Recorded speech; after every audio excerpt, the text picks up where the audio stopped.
Hello, all. Welcome to the third episode of Aina Post Discussions. Today, we are going to discuss a post on responding to student anger. How we'll go about this is we'll walk you through the post first, and then we'll take a few minutes to just share some perspectives on it. So, I'll share my screen now. Yeah, Shayan, will you take everyone through the post, please? Yeah, so this is a post that we had made quite a while back called Responding to Student Anger. And I think it emerged from some literature that I was reading. I think other people were also reading, and we were having some conversations generally on this. And I think that institutional responses to student anger usually, are problematic. And as students, of course, we are not happy with it. So I think it was partly coming from there.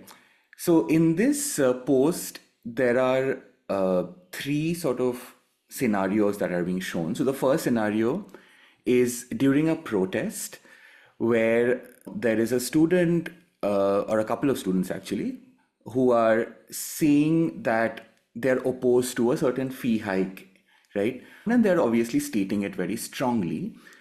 And the teacher's response is you don't have to shout, right? Freedom of expression doesn't mean you have the right to be uncivil and disruptive. And here, what we are trying to show is often like a political demand or assertion is immediately sort of tagged as something that's uncivil, right? Something that's sort of, breaking the norm of a so called polite civil discourse that we must have, or a reasonable discourse that we must have in academic spaces.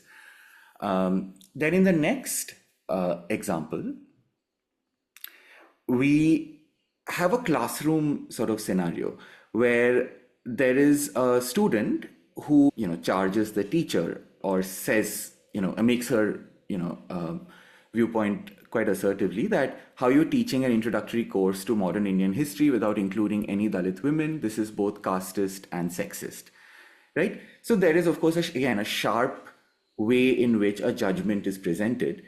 And the teacher's response we're showing here is to say, correct your tone, don't jump to conclusions. And there is a defensiveness here.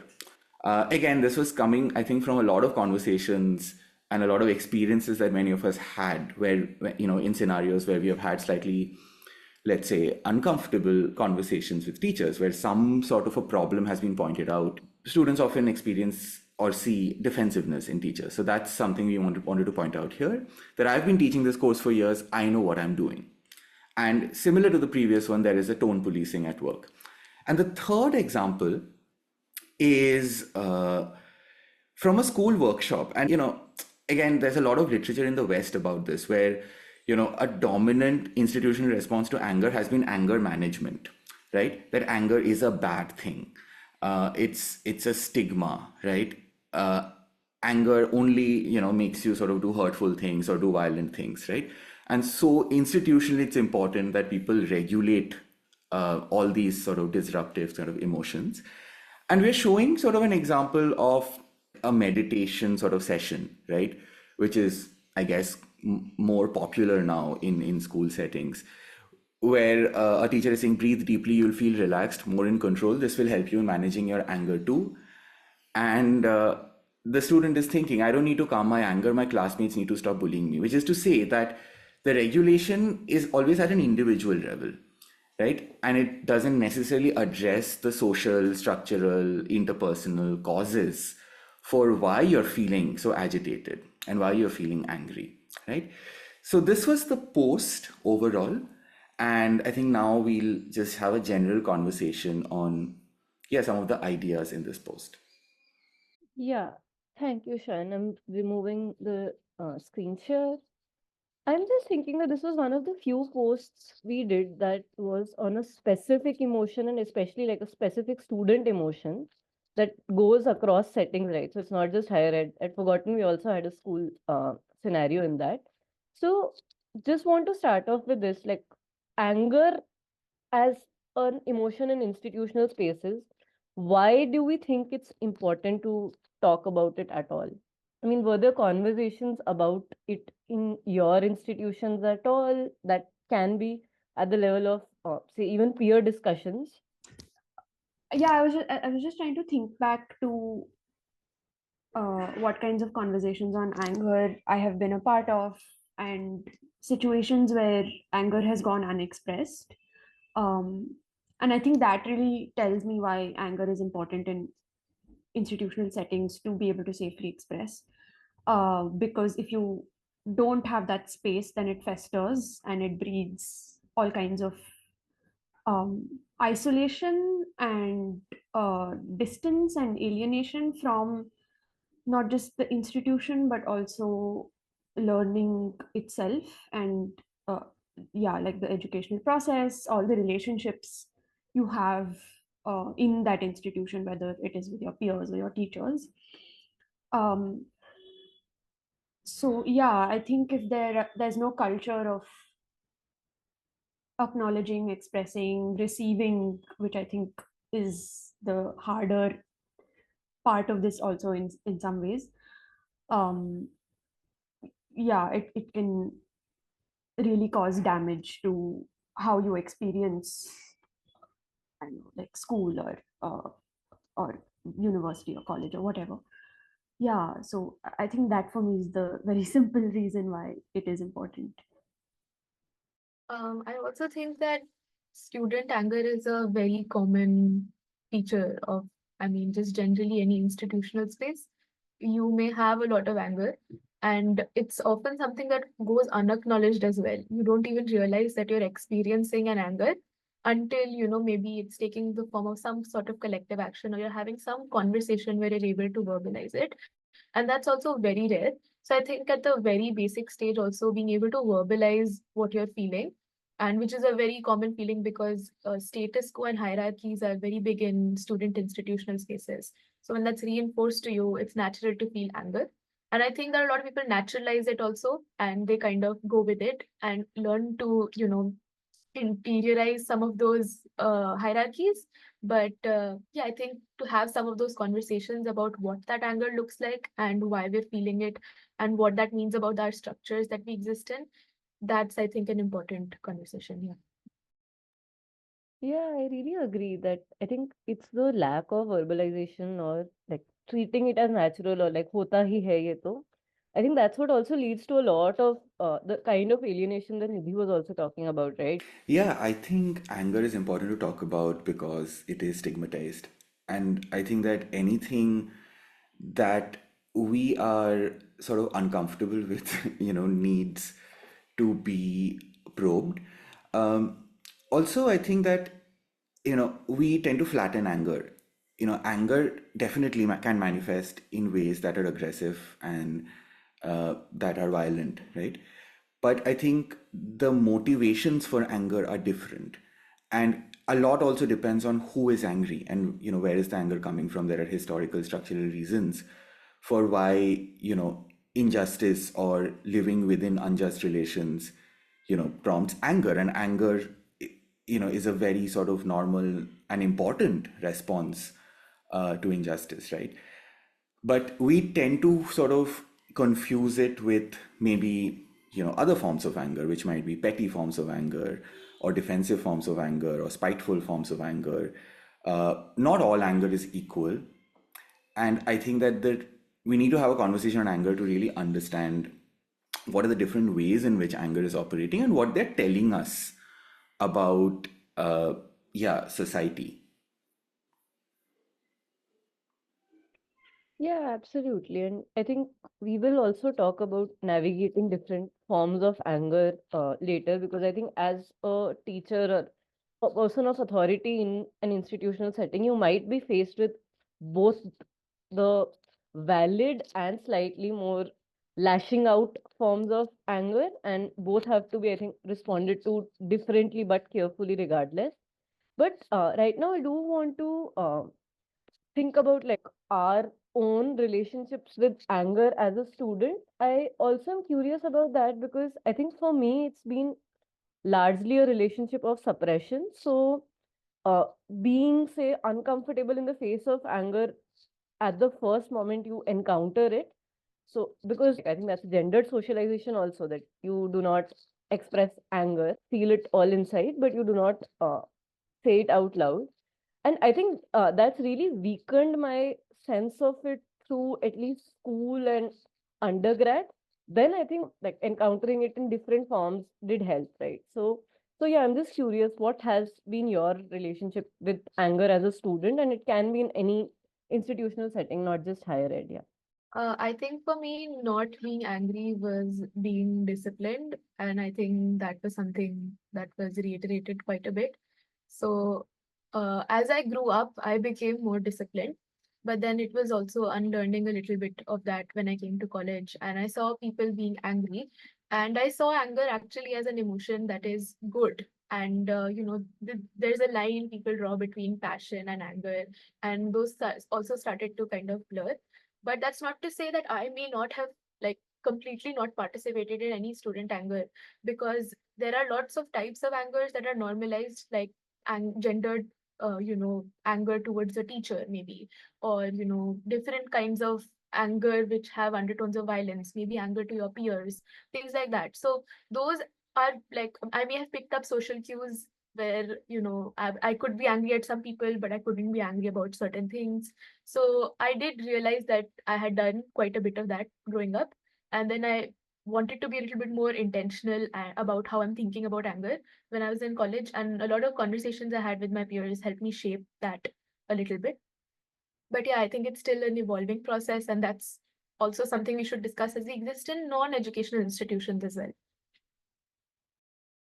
Yeah, I think quite similar for me in school. I think this relationship between anger and discipline was very pronounced. And if you got angry at your teacher, you had to kind of just look down and, that sort of thing. But in undergrad, I think there was a lot of anger, and eventually, slowly, it manifested in like a very snarky humor that I developed about things. Um, so I would just have these like really biting, like sarcastic jokes. I would keep cracking, and uh, I guess that was a way of expressing my dissatisfaction with the institution in many ways. So I do feel like, yeah, what Sakshi was saying about different kinds of anger, different uh, sort of like who you're angry with can really determine how you express it. So when I've been angry at institutions, it's really, I've tried to cope with it through humor. And I realized this only when I graduated, and my humor became so much softer. And I mean, I'm also thinking about, yeah, what Shiny was saying about like not all anger is equal. And yeah, like it's just making me think that it's not true that all anger is stigmatized, right? Like some anger is really listened to and validated, especially if you have power.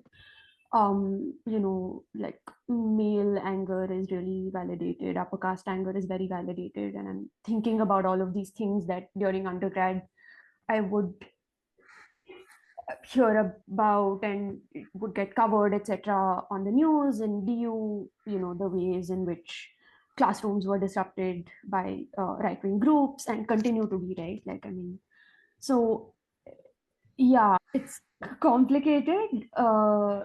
It really depends on what kind of anger we're talking about. But yeah, for me as a student, um, I also had a lot of resentment about this kind of anger where um, it's destructive, it's regressive.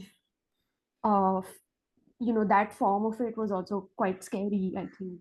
Yeah, I relate to that. I was thinking about how I felt dissociated from anger in school. And I'm remembering certain forms of anger that I saw, and I was just like, wait, why is this happening? Or don't like it. And there were different ways of coping with them. So, one was, of course, boys' anger, while playing, forms of bullying that you started seeing in high school. If the bully's ego was kind of pricked, how they would get even more angry. Uh, and the forms in which the anger was expressed, which was sort of abusive, uh, and of course, these were situations where, I mean, I didn't have a very good sense of like how power worked at that point. But there was that question, like, why does it take so little for people to get angry and like, beat each other up, right? Um, the other sort of anger I felt dissociated from was the teacher's anger.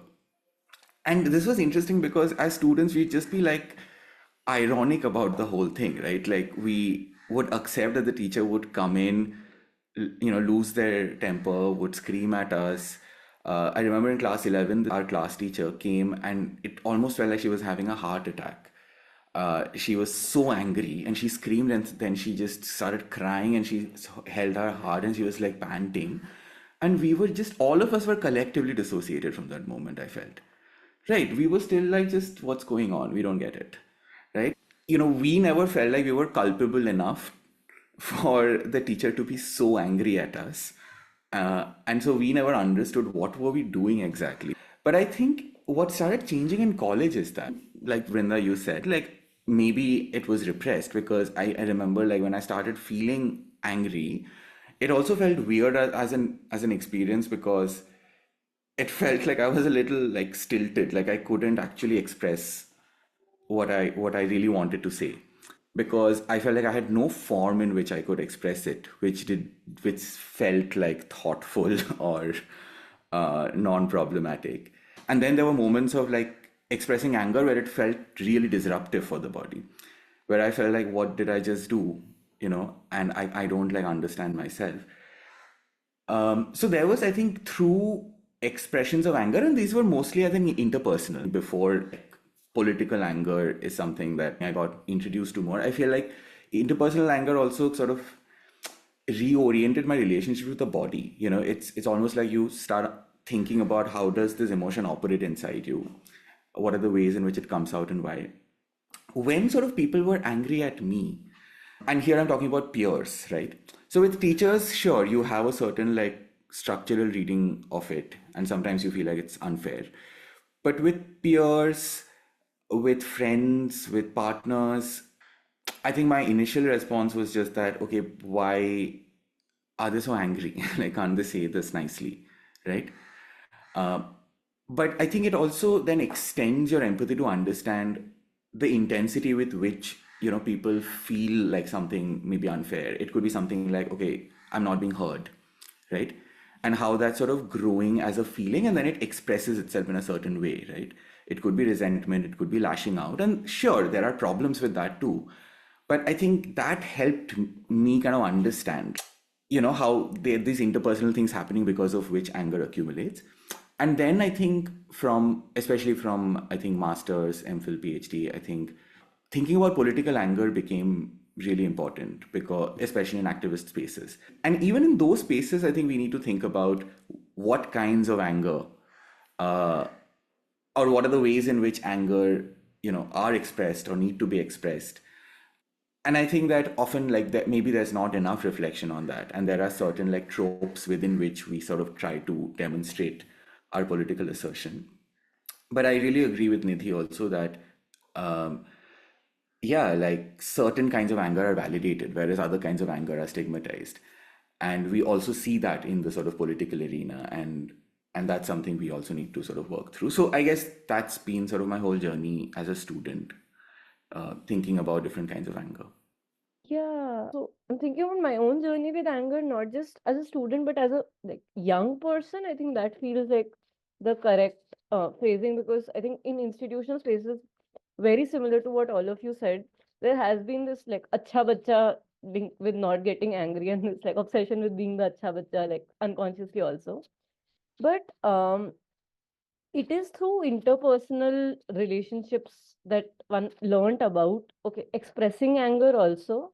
Um, like there was a point till very recently, like some years ago, where I would always be teary while getting angry, and which is also fine. Like that can be one mode of expression, but I was thinking, oh, now I'm really not. And that's like one, that's an interesting realization. Second, I'm realizing how the interpersonal has traveled to the more like institutional political space also has been that in interpersonal exchanges or in family conversations, for example, where anger really comes up, it's been this you versus the world or you versus a person. Whereas in student spaces, in universities especially, anger does get a more community direction. So it's like, oh, if you are collectively angry, there is naturally a different way in which you express it, and it doesn't linger on them. Like, I was thinking about this in context of like research supervision settings also. Like, I think for the last couple of years, I have been this, oh, I will be really angry in there, be able to express some of it, but mostly just like cry and come back and then rant to friends about it. But having more like solidarity in that space, or like having even a couple of people who feel angry with you and do not like shy away from expressing it in some way or the other, right? Like sometimes the biting remarks can actually be useful, sometimes like a sort of call out or a joke can be useful. And I think that's really changed how I think about anger also. But also coming back to the forms of stigmatization and validation, like I think there's a clear picture of what kinds of anger are validated. And like the more privileged anger in some way, the more entitled anger is easily validated or responded well to. But the stigmatization or the shutting down of anger, especially if we go back to the post, where does that come from for teachers, for people in authority in general? Yeah. Um, yeah, I feel like a lot of us, and I think I'm thinking about this also now, having been in spaces where I have been talking to students, and I feel like there's really no roadmap available to be able to deal with the kind of distress that having anger expressed at you, different kinds of anger causes. Like I'm really looking for how to respond responsibly and well now. And I'm realizing that there's nothing that helps you on that journey. um, Plus I feel like, I think the instances that Shayan recalled really reminded me of how teacher outbursts were almost seen as like routine, right? Like, yeah, every Friday my teacher is going to come and like have an outburst in class, and she's going to pretend to walk away and you have to like chase after her, whatever. So yeah, like there was a certain irony or um, like, oh, this again kind of approach to it, which is very sad. So I feel like a lot of teacher anger also was dissatisfaction with the institution. And of course, like as a class, of course, like a lot of classes are horrible. uh, like students, 50 students in a room cannot be a good idea.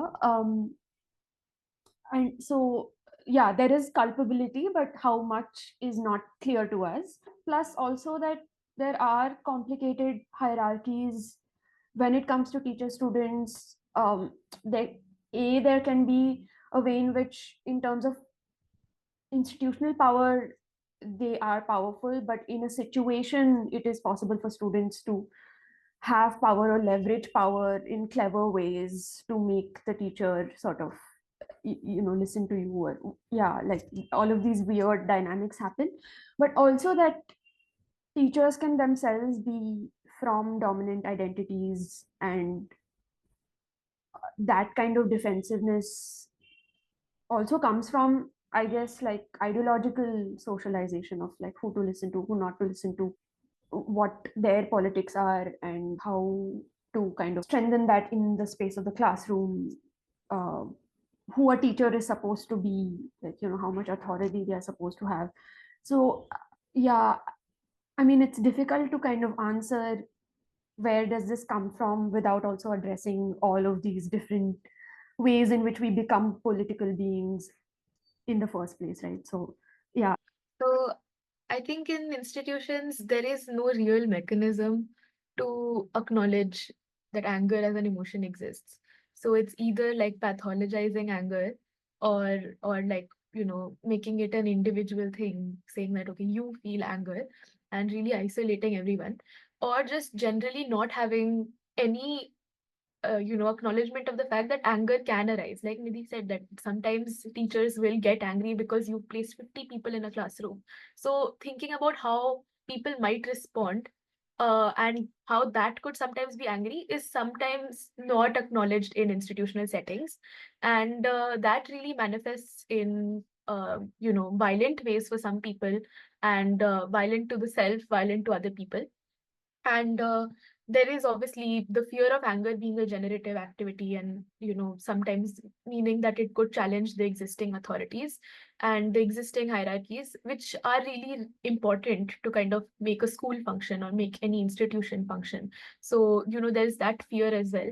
And I think that's the real fear is that of collectivization also with anger, that people will start talking about your individual behaviors in a shared space and what that means for the larger institution. So I think that fear really comes up when navigating student anger, and how admin or faculty or anybody responds to student anger as well. So, yeah, I had a question about something that we talk about in the last slide also, is that a lot of times ways to deal with anger focus on getting rid of it, right? Like just you're trying to like expel it from your body or deal with it and get it done with. But I feel like when someone expresses anger towards me, um, I also have a response of anger, or I have a response of shutting down and shame and um, right. So it's like you respond to anger also in extremes of either anger or self-loathing. And this happens in interpersonal situations and in situations where I'm, say, dealing with students or other actors. Um, right, like I know that I will react like this if I ever come across anger in that way. So I just also wanted to ask all of you, because it seems like you do need to have a stable ground itself to be able to respond to anger in a half decent manner. So I just want to understand, what are things that you feel like are required to be able to respond to anger? What are ways in which uh, we would want to, even if right now we are not there yet? What is our goal? How do we hope we can respond to anger? And what are some things that are required, and also what are some things that have helped you? Because I feel like, yeah, like this is the kind of corollary of, and it's been there, like we have been talking about it, but just to address it more openly, of like, okay, if we have had a problem with how anger has been responded to all this while, what do we want to do that's different? Yeah. I think, I'm realizing I don't have like a full response, but one of the things I felt is that naming the emotion really helps. And this is not necessarily in a therapeutic fashion, but as much as, okay, the emotion that you are feeling in a group also needs to be part of the discourse of the space.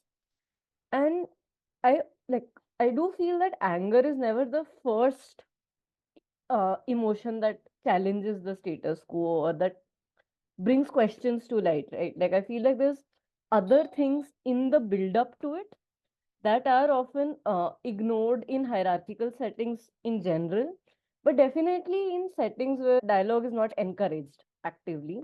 So, thinking about the post, especially the second slide, right, where the person is just like, I know what I'm doing.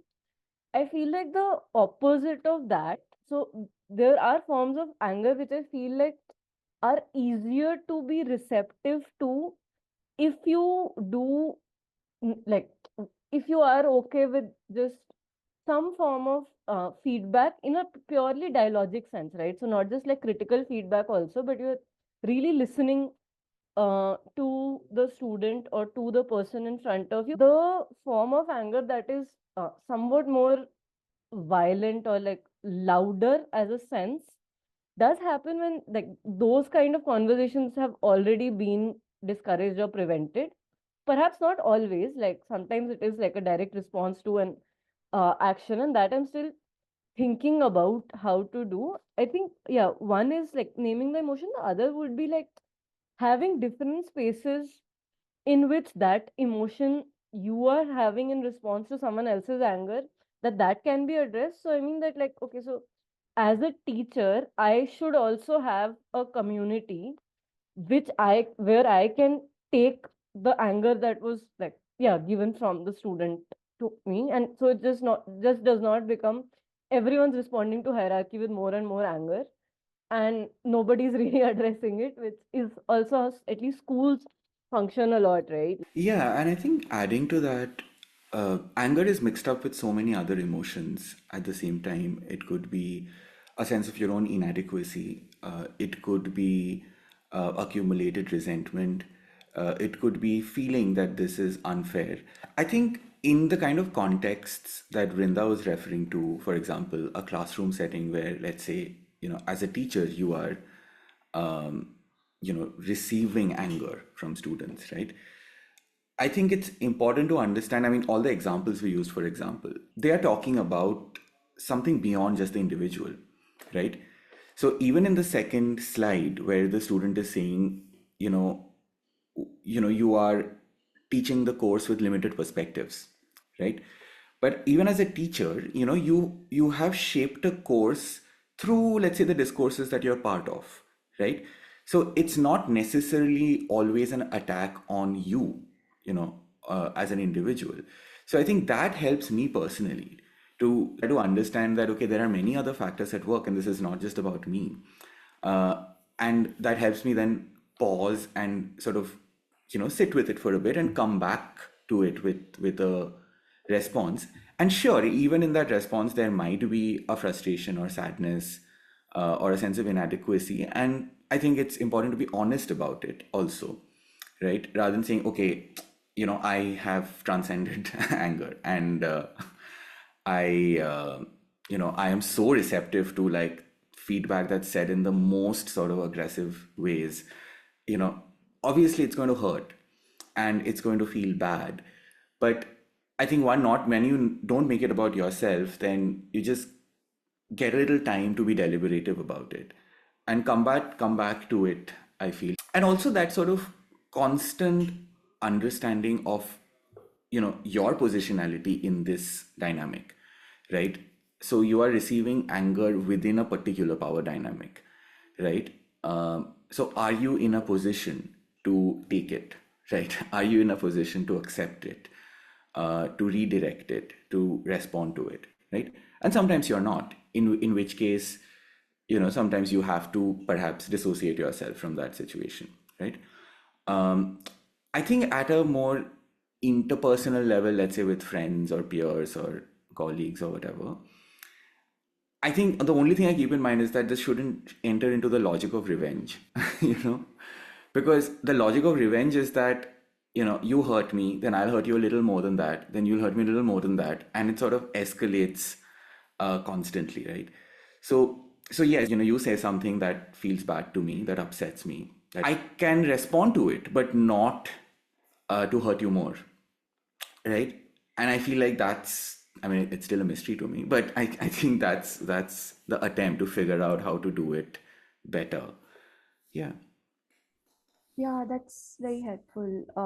I'm realizing that what you guys said about sense of inadequacy is really helpful, because I'm realizing that I have this reaction of either of like, oh my God, nothing is ever enough. Like, I'm trying so hard and how is this still not enough? Like, that's the response. Or like, if I had already suggested something and then the anger is directed at me about that, and it's like, um, oh, I was right all along. Like, that sort of thing. So yeah, like I'm realizing that this kind of anger at something someone else is directing at me, the anger towards that is trying to tell me something, or is trying to express something else altogether. And that something else is often regressive, like it's often conservative. um, it's like, if I give in to this feeling of, oh my God, nothing is ever enough, like might as well not do anything, like, why did I do all this? That's a very like conservative feeling that makes you try to give up on changing things politically, right? Like whether that's within the classroom, power dynamics in the classroom, or working towards more inclusive spaces. um, so yeah, I think that's one thing I'm really taking away from it. I just want to add one other thing with this. that I feel like when one is angry at somebody or responding to anger with, let's say, anger, I think one thing to reflect on is that what are the forms in which we have learned anger, right? And let's face it, the dominant forms in which we learn anger are often quite troubling. So, for example, like I mean, in sort of masculine socialization, right, the forms in which you learn anger are plenty problematic, right? And I think that if though and there would be a tendency to perhaps express your anger in those forms, unconsciously, and so it requires a pause then to just think, okay, I'm angry, but is it possible to create that gap between feeling angry and acting angry? And I feel like that question can extend to even politics in the sense of what are the rituals with which we express political anger? Uh, I mean, are they just going to be inherited or are they going to be deliberative? I'm still just thinking about a lot of the things that were said. Yeah. Thank you for this conversation. It was great listening to and talking to you all. See you for the next post discussion next month. Okay. Yeah. Bye bye.